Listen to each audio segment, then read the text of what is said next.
오늘은 한 아이를 키우는데 온 마을이 필요하다라는 제목으로 말씀 전하겠습니다. 한 아이를 키우는데 온 마을이 필요하다라는 말은 아프리카 속담입니다. 아프리카 마을에서 한 아이가 태어나면요, 그 아이는 한 가정의 자녀이기도 하지만 크게 보면 부족의 미래를 이끌어갈 선물과 같은 존재입니다.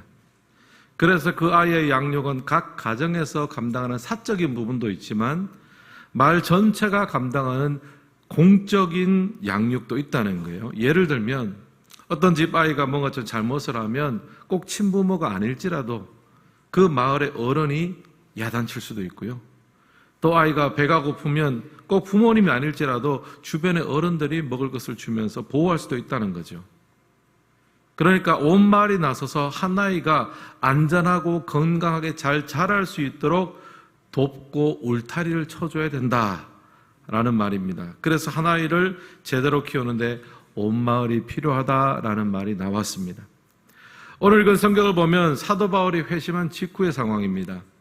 사도행전에는 바울의 명칭을 히브리식 발음인 사울로도 병기를 하는데요, 제 설교에서는 익숙한 명칭인 바울로 통일하겠습니다.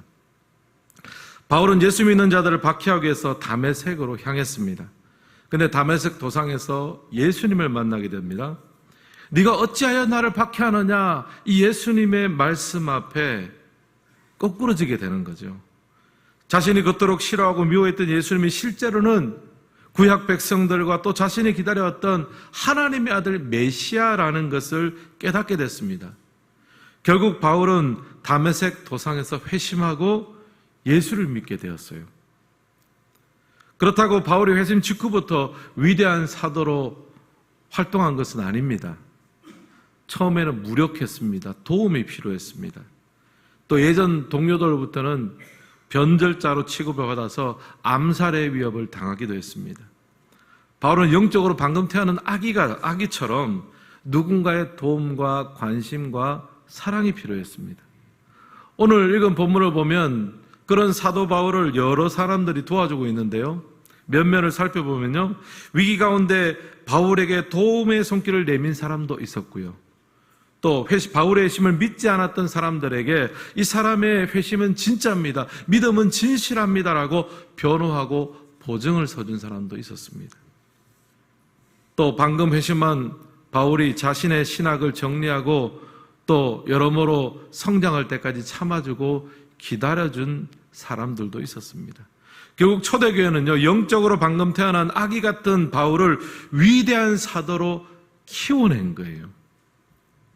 영적 생태계를 만들어서 그 역할을 감당했습니다. 한 아이를 키우는데 온 마을이 필요한 것처럼 한 성도를 키우는데 온 초대교회의 역량을 집중하면서 그 사역들을 감당했습니다. 사랑하는 성도 여러분, 오늘 우리의 모습은 어떠합니까? 한 사람의 조신자, 아니 아직 주님을 제대로 알지 못하는 한 사람이 교회의 문을 두드렸을 때 우리는 그에게 어떻게 반응하고 있습니까? 위기 가운데 그의 손을 붙잡아주고 있습니까? 또 적극적으로 소통하며 공동체 가운데로 인도하고 있습니까? 또 그의 안에 있는 연약함에 대해서 쉽게 판단하지 않고 인내하며 기다려주고 있습니까? 한 사람이 주님 안에서 태어나고 자라나려면요, 온 교회의 관심과 사랑이 필요합니다. 이런 것이 영적 생태계처럼 만들어져서 그래서 결국 사도 바울 같은 위대한 인물이 길러질 수 있는 거죠. 오늘 예배드리는 우리 모두가 영적 생태계의 구성원이 되어서 한 영혼을 구원할 뿐 아니라 예수의 제자로 키워내고 땅끝까지 이르러 복음을 전하는 사명을 함께 감당하는 기쁨을 누릴 수 있기를 주님의 이름으로 축복합니다. 이런 기대감을 가지고 오늘 말씀을 살펴보면서 우리 가운데 구축되어야 될 영적 생태계에 대해서 세 가지로 정리하며 말씀을 나누고자 합니다. 첫 번째, 우리 가운데 구축되어야 될 영적 생태계는요, 위기 가운데 돕는 손길입니다. 1번 함께 읽겠습니다. 위기 가운데 돕는 손길. 23절로 25절 말씀도 함께 읽겠습니다. 여러 날이 지나매 유대인들이 사울 죽이기를 공모하더니 그 계교가 사울에게 알려지니라. 그들이 그를 죽이려고 밤낮으로 성문까지 지키거늘 그의 제자들이 밤에 사울을 광주리에 담아 성벽에서 달아내리니라. 아멘. 회심한 바울이 다메섹에 도착해서 그곳에 머물렀습니다. 그런데 거기서 가만히 있었던 것이 아니라 예수는 하나님의 아들이요 메시아입니다 전하고 다녔어요. 그러니까 지금까지 자기가 주장했던 거는 정반대 얘기를 했습니다. 박해자가 변해서 전도자가 된 거죠. 그렇게 변하니까요, 다메섹에 있는 유대인들이 이를 끄덕끄덕 갈면서 내가 이 바울을 내가 반드시 죽여야 되겠다, 변절자를 내가 없애야 되겠다, 그렇게 생각을 한 거예요. 밤낮으로 성문을 지켰습니다. 언젠가는 밖에 왔다 갔다 하려면 결국 이 성문을 통과할 거니까 그래서 잠복을 한 거예요. 꼭 죽이겠다고 목숨의 위협을 가했습니다. 그때 바로 다메섹 교인들이 바울을 도와주었습니다. 한밤중에 바울을 큰 광주리에 담아서 성벽에서 바깥으로 내려준 거예요. 성문으로 못 갑니다. 그렇게 밤에 성 밖으로 달아 내렸습니다. 다메섹을 빠져나올 수 있게 도와준 거죠. 바울은 회심하자마자 목숨의 위협을 겪는 그런 큰 위기가 있었지만 그를 도와준 무명의 성도들이 있었기 때문에 바울은 살아났고 또 사명을 향해 달려갈 수 있었습니다. 위기의 순간에 도와준 손길이 결국에는 바울을 살려준 거죠.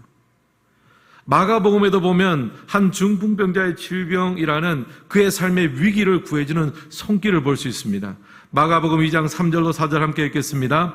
사람들이 한 중풍병자를 4사람에게 메워가지고 예수께로 올세 무리들 때문에 예수께 데려갈 수 없으므로 그 계신 곳에 지붕을 뜯어 구멍을 내고 중풍병자가 누운 상을 달아 내리니. 예수님이 가버나움의 한 마을에 오셨습니다.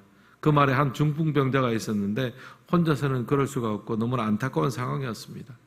주변의 사람들, 친구들이 이 예수님을 만나기만 한다면 이 친구가 회복될 텐데, 이제 그런 간절한 마음을 가지고 있다가 한 가지 계획을 합니다.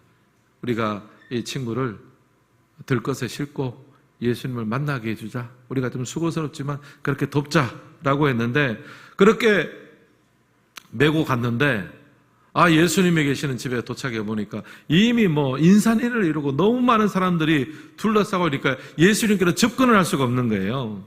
고민하다가 지붕으로 올라가서 지붕을 뚫고 그냥 그 집안에 있는 예수님께 이 친구를 보여주자. 왜냐하면 그 당시에 팔레스틴 지역의 집은 나무와 찰흙, 진흙으로 그렇게 만들어졌기 때문입니다. 그래서 그 지붕을 뜯고 병자를 예수님께 내립니다. 이들의 도움이 없었다면요, 중풍병자는 낫지도 못하고 또 그 병원 보니까 자신의 죄로 인한 병이었어요. 죄사함도 얻지 못했을 겁니다. 결국 우리 인생의 질병과 어떤 죄악된 그 모든 상황 속에서 인생의 위기를 겪고 있었는데 친구들의 도움의 손길이 그에게 살 길을 열어준 거죠. 사랑하는 성도 여러분, 우리 안에 회복되고 구축되어야 될 영적 생태계가 무엇입니까? 우리의 삶에 위기가 있을 때 돕는 손길이 우리 안에 회복될 줄을 믿습니다. 제가 종종 설교 때 이 말을 들었는데 헬렌 켈러가 있지 않습니까? 생후 19개월에 급성 뇌수막염을 걸려가지고 눈과 귀가 멀었습니다. 기능이 다 잃어버렸습니다. 한참 말을 배우고 한참 세상을 보아야 될 그 나이에 빛도 잃어버리고 소리도 잃어버리니까요, 세상이 깜깜하고 배가 고프고 감정이 생기고 표현할 줄을 모르는 거예요. 다 보고 들려야 이럴 때는 이렇게 표현하는구나, 저럴 때는 저렇게 표현하는구나 배우는데 그걸 못 배우니까 그런 욕구와 그런 감정이 생길 때마다 자기가 막 하고 싶은 대로 하는 게 막 물어뜯고 물건을 집어던지고 통제불능의 야수 같았습니다. 가족들도 이제 다 포기했습니다. 이제 안 되겠다 했는데 그때 돕는 손길이 나타났죠. 설리반 선생님. 설리반은요, 헬렌이 어떤 물건을 만질 때마다 그녀의 손바닥에 알파벳을 써줬대요. 이름을 알려준 거예요. 근데 이게 무슨 뜻인지 전혀 모르잖아요. 근데 그게 반복되고 몇 해 그렇게 하다 보니까 어느 날 헬렌 켈러가 물을 만졌는데 선생님이 써준 거예요. 워터. 반복되니까 이게 물이구나. 다른 것들하고 다 이제 그렇게 연계가 되면서 그때부터 소통하고 공부를 배우기 시작했다는 거예요. 헬렌 켈러 절대의 위기 속에서 설리번 선생님이 돕는 손길을 내밀었습니다. 그래서 안정과 소통이라는 생태계를 만들고요. 그렇기 때문에 헬렌이 세상 속으로 나올 수 있었습니다. 나중에 헬렌 켈러는 하버드 대학을 졸업하고 수많은 소설들을 발표하면서 많은 장애인들에게 또 우리 모든 사람들에게 큰 도전과 울림을 주었습니다. 우리 교회 등록하신 분들이 계시면 제가 등록 신방을 하면서 이런저런 이야기를 나눕니다. 작년인지 재작년인지 제가 정확히 기억이 나지 않는데 어떤 한 분을 제가 등록 신방을 했습니다. 이분이 원래 전혀 교회 다니시는 분이 아니세요. 예수님 믿는 분이 아닙니다. 사실 예수 믿지 않는 사람이 전도받고 교회에 나오는 것은 기적 중에 기적이거든요. 제가 궁금해서 물었습니다.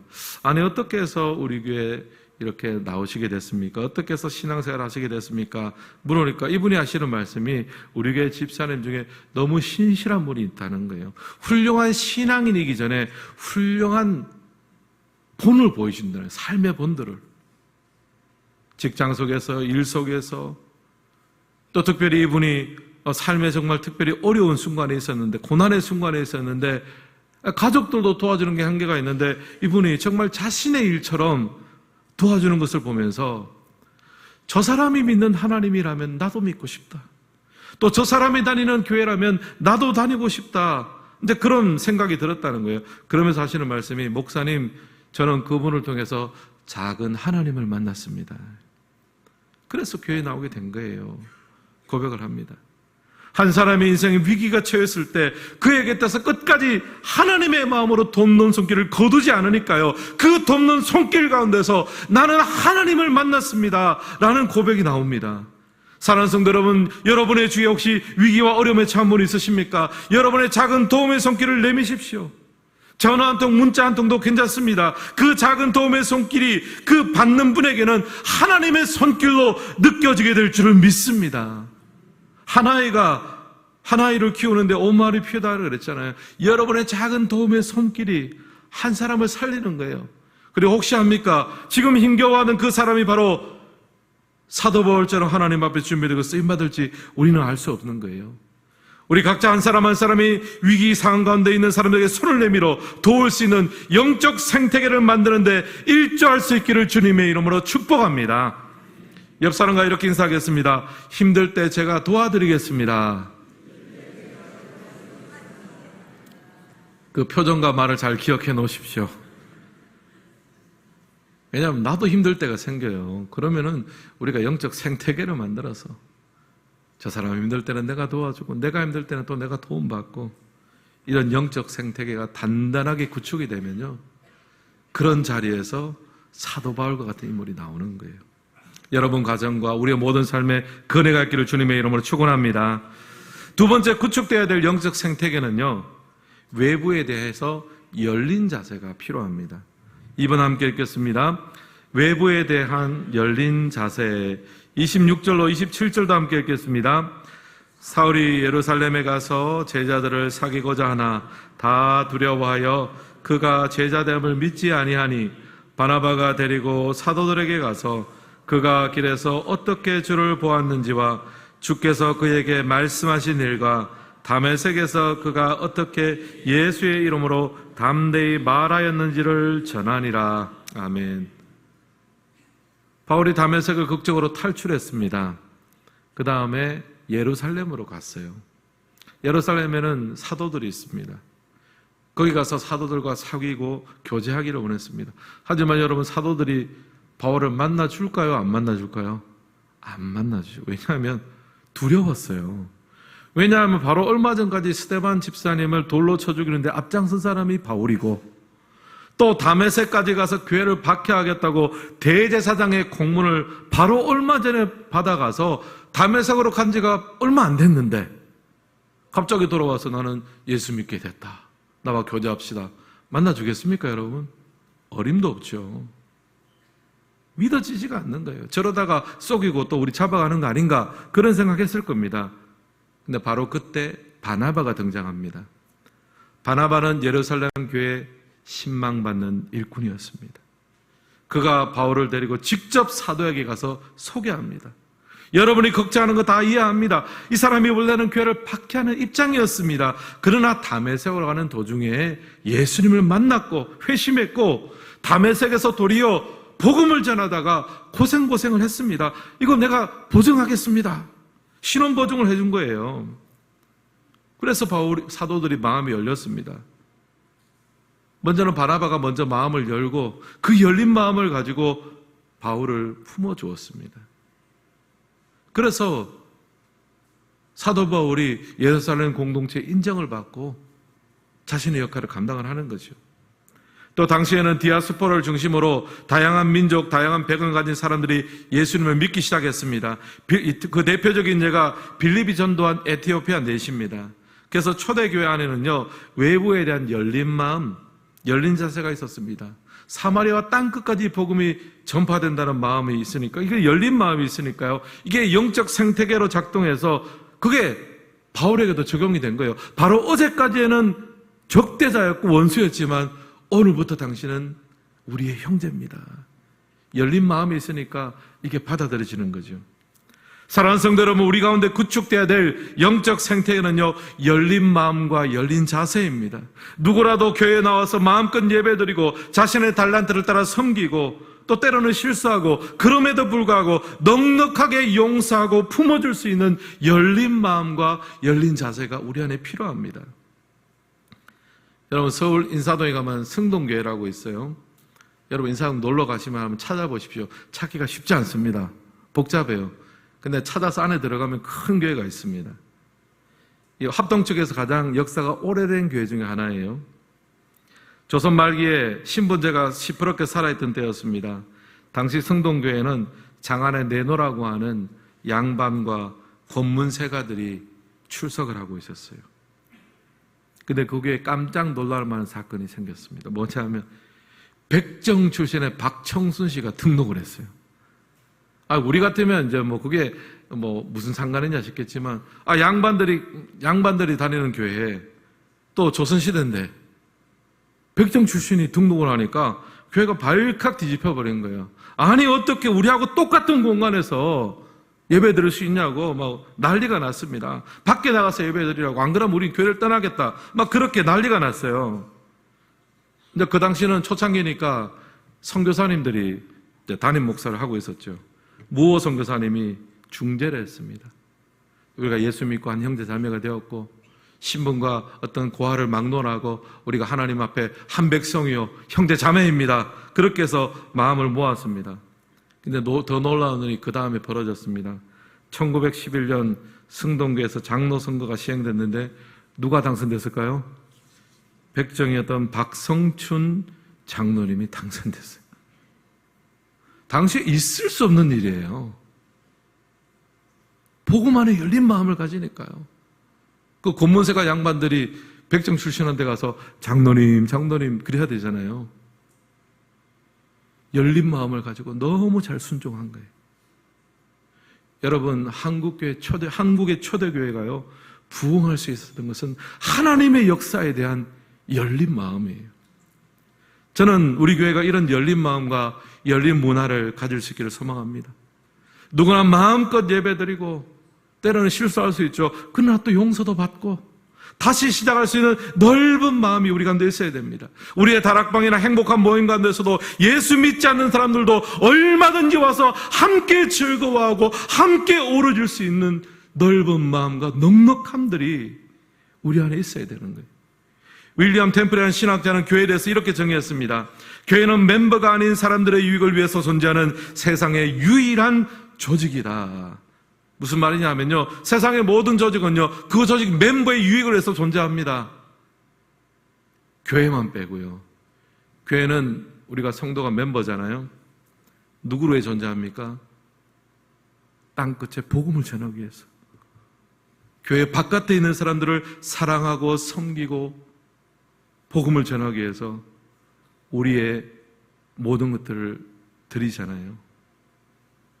교회는 멤버가 아닌 사람들의 유익에 존재하는 세상의 유일한 조직이다. 굉장히 축복된 특색이며 정의입니다. 그렇게 하기 위해서는요, 외부에 대해서, 세상에 대해서 담을 쌓지 않고 열린 마음으로 품는 것 굉장히 중요합니다. 그런 열린 마음이 어제의 적대자였던 바울을 오늘의 형제 바울로 바꾸어 주었습니다. 초대교회 성장과 부흥의 기초가 되었습니다. 배제하지 않고 받아주는 열린 문화가 우리 성도님 개개인의 성품이 되고 우리 가정의 특성이 되고 우리 교회의 특징으로 자리 잡을 수 있기를 주님의 이름으로 소망합니다. 마지막 세 번째로 구축되어야 될 영적 생태계는요, 사람에 대해서 기다려주는 문화입니다. 3번 함께 읽겠습니다. 기다려주는 문화. 앞서 우리 가운데 구축되어야 될 영적 생태계에 대해서 두 가지 말씀드렸습니다. 첫째는 위기 가운데 돕는 손길이었죠. 바울이 회심한 다음에 다메섹에서 복음을 전했습니다. 그 바람에 유대인들에 의해서 죽임을 당할 뻔했습니다. 그때 다메섹 성도들이 어제 당신은 우리의 원수였지만 오늘은 우리가 당신을 돕겠습니다. 밤에 바울을 광절에 달아서 내려주었습니다. 위기의 순간 내민 도움의 손길이 있었기 때문에 바울은 살아났고 결국 사도의 역할을 감당할 수 있었습니다. 중요한 영적 생태계죠. 두 번째 우리가 구축되어야 될 영적 생태계는 외부에 대해서 열린 자세입니다. 다메섹을 탈출한 바울은 예루살렘으로 가서 사도들과 만나서 교제하고자 했습니다. 하지만 쉽질 않죠. 그 중간에 바나바가 열린 마음을 가지고 제가 이 사람에 대해서 변호하고 제가 보증하겠습니다. 함께 교제해도 됩니다. 말하니까 하나님께서 사도에게 또 열린 마음과 환경을 주셔서 어제 원수였던 바울을 오늘의 형제로 교제하기 시작했습니다. 이 열린 마음을 가지는 건 굉장히 중요하죠. 마지막으로 구축되어야 될 영적 생태계는요, 사람에 대해서 기다려주는 것입니다. 30절 말씀 우리 같이 한번 읽겠습니다. 형제들이 알고 가이사라로 데리고 내려가서 다소로 보내니라. 아멘. 이처럼 바울은 예루살렘 교회로 받아들여졌습니다. 근데 예루살렘에서도 담대하게 예수님을 전하고 또 유대인들과 변론했습니다. 그러자 예루살렘에서도 살해 위협을 받았습니다. 예루살렘 교회 형제들이 그 사실을 알고 바울을 다소로 피신시킵니다. 다소로 보내니라. 사도 바울은 사도행전 13장에서 다시 등장합니다. 9장에서 이제 다소로 피신하는 모습이 나오고 10장, 11장, 12장에서는 등장하지 않습니다.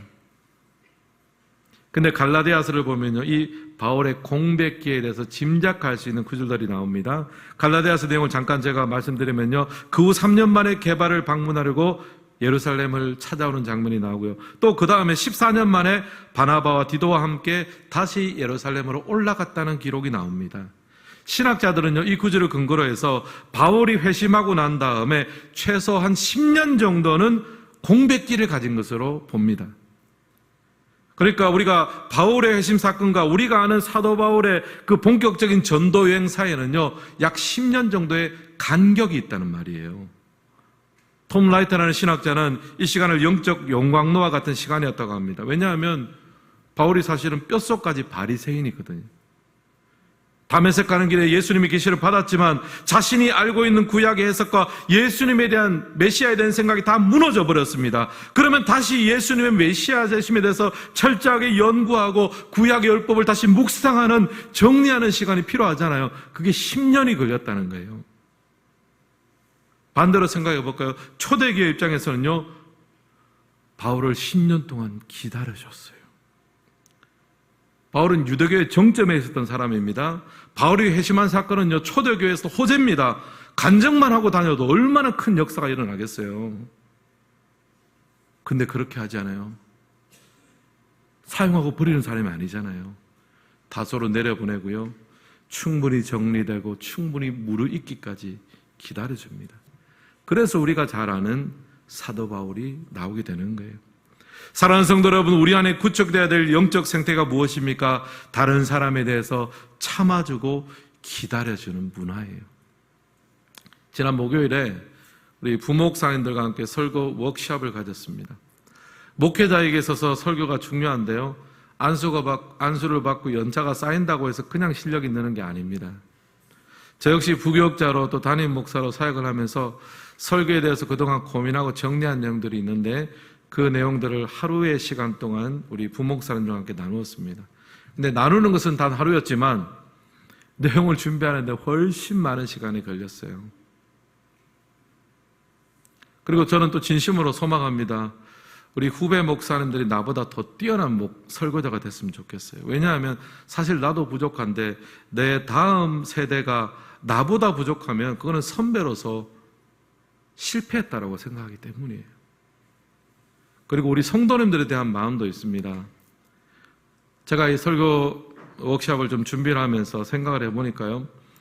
제가 이제 부교육자로 신대원 처음 들어갔을 때부터 계산하면은 이제 교육전도사 스타트 할 때 시작하면은 21년이 됐고, 담임 목회도 9년 차인데, 도합 30년 동안 사역을 하며 설교를 했는데, 이제 생각해 보니까요, 교회와 성도님들이 내 설교를 참아주고 기다려줬다는 생각을 그때서야 하는 거예요.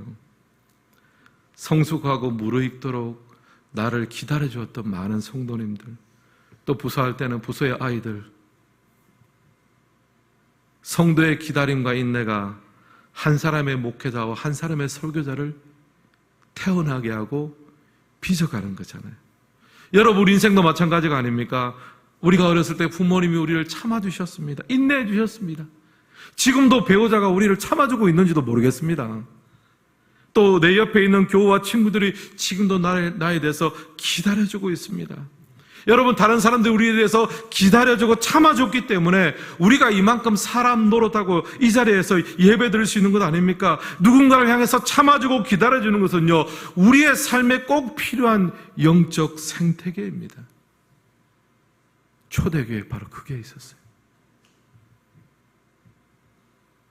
바울이 회심했다고 쉽게 소진하지 않습니다. 써먹지 않습니다. 그가 충분히 무르익고 준비될 때까지 10년을 기다려줬어요. 여러분, 누군가를 지금 기다려주고 계십니까? 한 10년 넘었습니까, 여러분? 10년을 기다려주십시오. 또 10년 넘었다고 하면 하나님이 이미 일하고 계신 줄 믿습니다. 오늘 누군가에 대해서 오래 참고 있다면, 또 인내하고 기다리고 있다면 여러분 잘하고 계시는 일입니다. 대신에 우리가 넉넉히 기다리는 것이 아닙니다. 하나님을 믿으며 그의 일하심을 소망하며 주께서 맡겨진 사람들 끝까지 사랑하고 있는 것, 이것이 바로 성도의 역동적인 기다림이 될 줄 믿습니다. 그 기다림이 있게 돼서 하나님이 허락하시는 아름다운 열매가 우리 삶 가운데 맺혀질 수 있기를 주님의 이름으로 소망합니다. 오늘 말씀을 마무리하겠습니다. 한 아이를 키우는데 온 마을이 필요합니다. 사도 바울도 그랬습니다. 회심 직후에 다메섹 교회와 예루살렘 교회가 온 마음을 다해서 영적인 생태계를 만들어서 바울이 태어나기도 했지만 바울이 자라나게 된 거예요. 위기 가운데 돕는 손길을 내밀었고 열린 마음으로 어제의 원수였던 그를 오늘의 형제로 품었습니다. 그리고 그가 무르익을 때까지 기다려 주었습니다.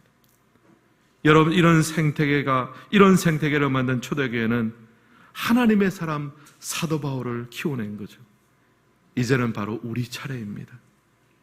오늘 우리의 가정이, 오늘 우리의 교회가 이런 영적 생태계를 만들어서 우리의 자녀와 또 배우자, 우리의 가족들이 사도 바울과 같이 준비되게 하여 주시고, 또 우리 교회에 있는 모든 성도들이 그렇게 준비되어져서 하나님께서 우리를 사용하시는 그 순간 땅끝까지로 복음을 전하는 주의 능력이 있는 교회로 아름답게 세워지는 복된 가정과 복된 인생과 복된 교회가 될 수 있기를 예수님의 이름으로 축복합니다. 이 시간 오늘 말씀 생각하시면서 찬양하겠습니다. 하나님은 너를 지키시는 자. 초대교회는 바울을 보면서 이렇게 고백했을 겁니다. 하나님이 너를 지키는 것처럼 나도 너의 편에 되어 너를 지키겠노라고. 한 아이를 키우는 온 마을의 마음으로 이 시간 찬양하겠습니다. 하나님은 너를 지키시는 너의 우편에 그늘 되시니 낮에 해와 밤에 달도 너를 해치 못하리. 너를 해치 못하리. 하나님은 너를 지키시는 자. 하나님은 너를 지키시니 너의 환난을 면케 하시니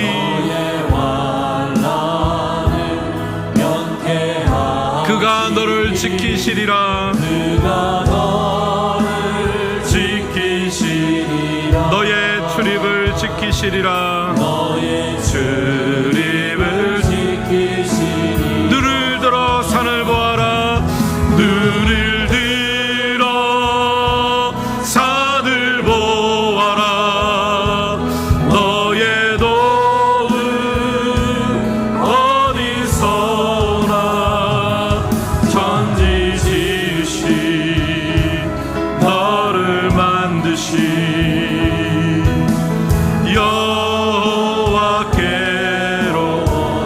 다시 한번 찬양합니다. 하나님은 너를 지키시는 자. 초대교회는 어제 대적자였던 사도 바울을 향해서 고백했습니다. 오늘 당신은 나의 형제입니다. 하나님이 너를 지키는 것처럼 우리가 너의 편이 되어주겠습니다. 위기 가운데 돕는 손길을 내리고 다친 마음이 아니라 열린 마음으로 바울을 맞이했습니다. 그런 마음으로 찬양합니다. 하나님은 너를 지키시는 자. 너의 환난을 명쾌하시는 하나님. 우리가 믿는 하나님이 당신의 하나님이 될 줄을 믿습니다. 그가 우리를 지키신 것처럼 그가 당신을 지키기를 원합니다. 그가 우리의 출입을 지킨 것처럼 당신의 출입을 지키실 줄을 믿습니다. 찬양으로 고백합니다. 눈을 들어 산을 보아라. 너의 도움 어디서 오나. 천지 지으신 너를 만드신 여호와께 눈을 들어 산을 보아라. 눈을 들어 산을 보아라. 너의 도움 어디서 오나. 천지 지으신 너를 만드신 여호와께로다. 우리 다시 한번 찬양합니다. 눈을 들어 산을 보아라. 눈을 들어 산을 보아라.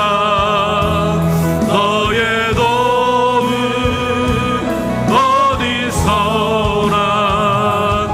천지 지으신 너를 만드신 여호와께로다. 마지막으로 찬양합니다. 눈을 들어 산을 보아라.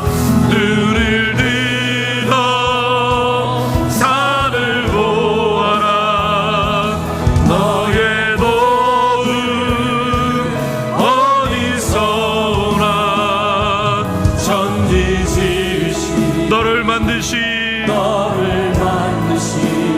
여호와께로다.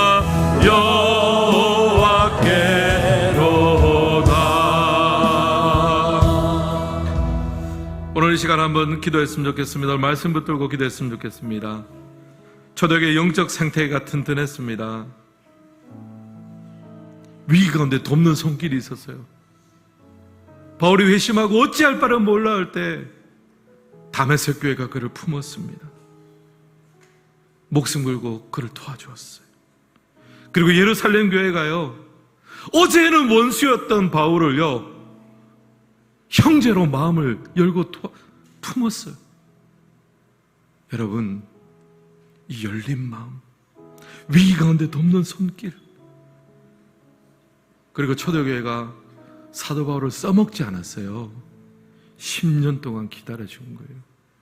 준비되고 무르익고 성숙할 때까지 기다려주고 마침내 준비가 되었을 때에, 여러분, 초대교회 한 아이를 키우는데 온 말이 필요하다고 했는데 한 사람을 키우게 해서 다메섹 교회와 예루살렘 교회가 그 능력을 합쳐가지고 한 사람 바울을 키워내지 않습니까? 여러분, 하나님 아버지, 오늘 이런 은혜가 우리의 가정에 있게 해주시고, 오늘 이런 은혜가 우리의 다락방 안에서, 이런 은혜가 우리 행복한 모임 안에서, 오늘 우리 청복교회 안에서 아버지 이런 은혜가 있게 하여 주시옵소서. 하나님의 마음을 시원케 해드리는 영적 생태계가 우리의 가정과 교회 안에서 하나님 마련될 수 있도록 주여 도와주옵소서. 이 시간 통성으로 기도하며 나아갑니다. 살아계신 하나님 아버지, 주님의 은혜를 감사합니다. 아버지 하나님, 은혜 위에 늘 베풀어 주시고, 아버지 하나님 온전히 함께하여 주시기를 간절히 소망합니다. 아버지 하나님, 은혜 위에 늘 베풀어 주시고, 아버지 시간 간구하며 기도하며 나아가오니 아버지 하나님 역사하여 주시고, 아버지 하나님 은혜 베풀어 주시기를 간절히 소망합니다. 아버지 하나님 함께하여 주시고, 아버지 하나님 은혜 위에 늘 베풀어 주시기를 간절히 소망합니다. 주여 은혜 베풀어 주시고, 아버지 하나님 온전히 함께하여 주시기를 간절히 소망합니다. 주의 은혜와 능력으로 우리 상원에 역사하여 주시고, 아버지 하나님 함께하여 주시기를 간절히 소망합니다. 주님 은혜 베풀어 주시고, 아버지 하나님 함께하여 주시고, 주님 축복하여 주시기를 간절히 소망합니다. 하나님 아버지, 바울이 거듭나고 하나님 아버지 새롭게 되어날 불구하고 많은 도움과 관심들이 필요했습니다.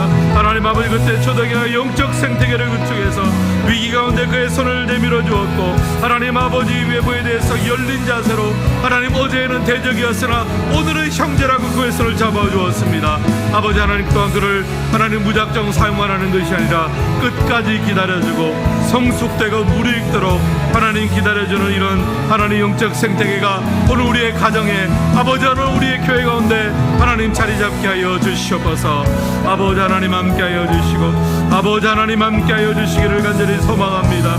주님의 은혜와 능력으로 우리 삶 가운데 역사하여 주시고, 아버지 하나님 온전히 축복하여 주시기를 간절히 소망합니다. 아버지 하나님 도와주시고 역사하여 주시옵소서. 살아계신 하나님 아버지, 감사합니다. 오늘 말씀 가운데 보니 바울이 회심했지만 어찌할 바를 몰라 하고 어디로 가야 될지 모를 때 다메섹 교회가 그를 품어주었습니다. 바로 어제까지는 원수였지만 예수 믿는 오늘은 당신이 나의 형제입니다. 하나님이 우리를 지켜주셨던 것처럼 하나님이 당신을 지켜주기를 바라며, 하나님이 우리의 우편의 그늘이 되었던 것처럼 하나님께서 당신의 우편의 그늘이 되기를 소망합니다. 아버지 하나님이 영적 생태계와 안전망이 초대교회만 있는 것이 아니라 오늘 우리 교회와 우리 가정 가운데도 하나님 회복되게 하여 주시옵소서. 예루살렘 교회는 어제 원수였던 바울을 오늘의 친구로 인정하고 교제의 악수를 나누었습니다. 주님, 우리에게 열린 마음을 주옵소서. 하나님 아버지, 한국교회 초대교회는 그 신분제 사회에서도 백정 출신을 장로님으로 세워서 아름답게 섬기고 그렇게 귀한 믿음의 전통을 우리에게 허락해 주었는데, 하나님, 우리의 좁은 마음을 용서하여 주시고 우리의 막힌 담을 허물어 주시고 누구든지 수용하며 누구든지 축복할 수 있는 열린 마음을 허락하여 주옵소서. 그리고 초대교회가 바울에 대해서 10년 동안 기다려준 것처럼 주님, 우리가 한 사람에 대해서 오래 참고 기다리며 소망하며 축복하며 하나님 앞에 준비된 그 순간에 마음껏 춤추며 마음껏 사역할 수 있도록 하나님 그런 자리를 만들어줄 수 있는 기다림의 여백을 가진 주의 몸된 교회가 되게 하시고 우리의 가정이 되게 하여 주옵소서. 하나님 아버지, 이 시간 주님 앞에 기도하는 모든 성도님의 삶을 주님 지켜주시고 각 가정의 영적인 생태계를 허락하여 주옵소서. 우리의 인생의 영적 생태계를 허락하여 주옵소서. 우리 교회의 영적 생태계를 허락하여 주옵소서. 우리가 바로 그 자리의 수혜자가 되게 하시고 우리의 다음 세대가 그 영적 생태계의 수혜자가 되게 하여 주시옵소서. 우리의 가정과 교회를 통해서 사도 바울과 같은 인물이 나오게 하여 주시옵소서. 하나님, 그 소망을 가지고 아버지 하나님, 오늘도 우리의 가정과 교회에서 간구하며 기도하는 모든 성도님의 삶을 지키시고 축복하시고 인도하여 주시옵소서. 이제는 우리 주 예수 그리스도의 은혜와 하나님 아버지의 다함없는 사랑과 성령님의 교통하심이 하나의 일을 키우는데 온 마을의 필요함을 기억하며 오늘도 한 영혼을 구원하고 제자 삼고 땅끝까지 복음을 전하는데 온 교회의 역량을 집중하며 그렇게 섬기며 살아가기를 소망하는 우리 모든 성도님들 가운데, 그 가정과 하나님들 위해 우리 교회 가운데 땅끝에서 복음을 증거하며 수고하시는 선교사님들의 사역 위에, 나라를 지키기 위해서 수고하는 믿음의 청년들 위해, 이 나라의 민족 위에 이제로부터 영원토록 함께 있을지어다. 아멘.